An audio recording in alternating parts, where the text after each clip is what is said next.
get started. My name is Marthius Wade, and I am the creator of Jetta Tales of Toshigawa. I am also the illustrator and the co-writer. So, Hi, I'm Janet Wade. I am co-creator of Jetta Tales of Toshigawa. My role in this whole thing is I co-write and ink, and sometimes colors when need be. And I'm Kevin Williams. I am the editor of Jetta Tales of the Toshigawa. Obviously, I wouldn't be here, right? Yeah. Yes. And sometimes, once in a while, I get to color in large black areas. Yeah. With ink. He's best at that. And filling in scripts and first proof prints with red ink. Funny.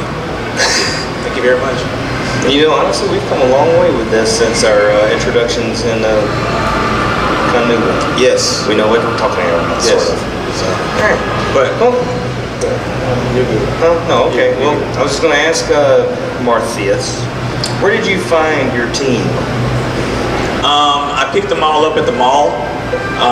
They were all hanging outside Toys R Us, and I was like, "Hey, you guys want to make a comic book?" And they were like, "Yeah, that sounds like fun."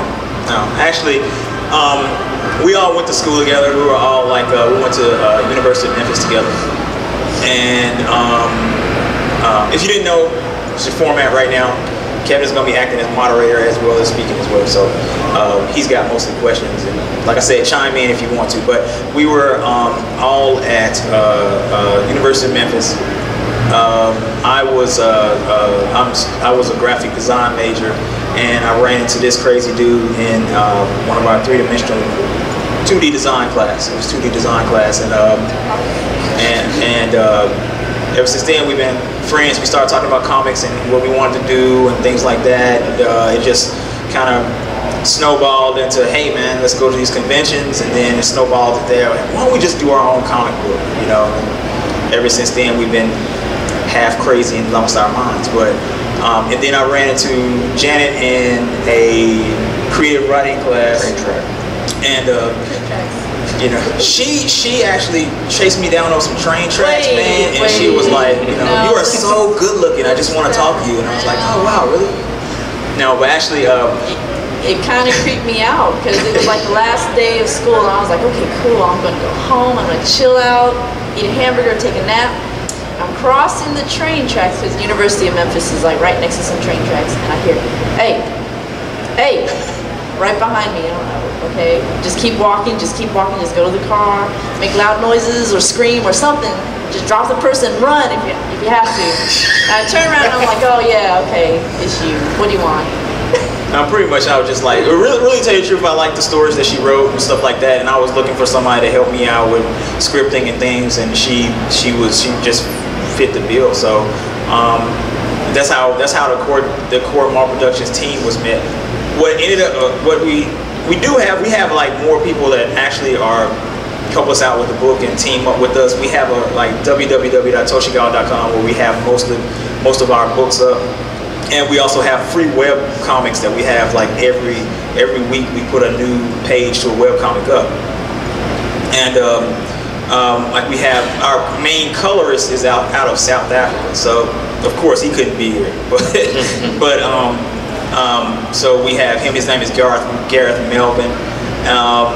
We also have our web content manager who actually does all the web stuff. His name is Josh Wells, and he couldn't be here either. So we have a whole lot of people that actually help us out, you know. But we've always been the main three people that, like, when everybody else kind of goes on to their other projects and things like that, we're the ones that still stick around and stuff. 17 years now, right? 17 years. It's a long time to be working on a character. So, are you serious? 17 years. How old is Mickey Mouse again? Oh, Disney doesn't do anything with him.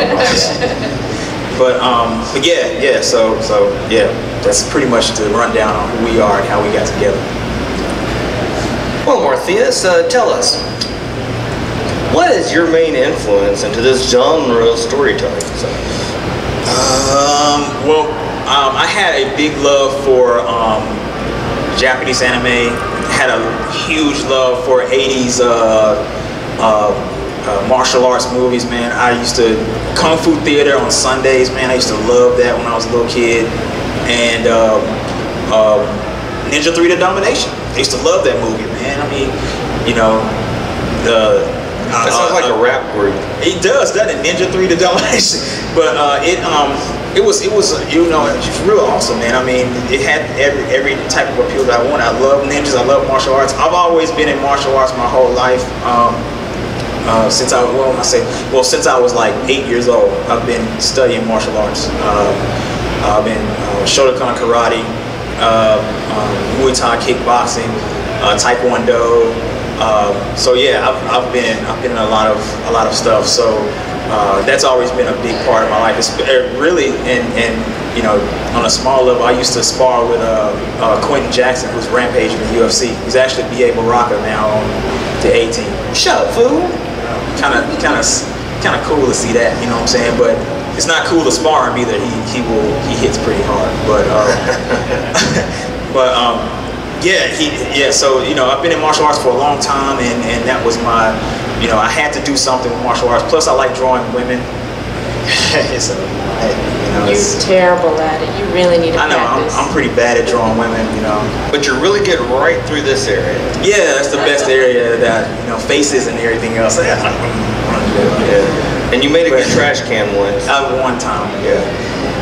So that's pretty much it, you know. Just 80s movies, martial arts, Japanese anime, and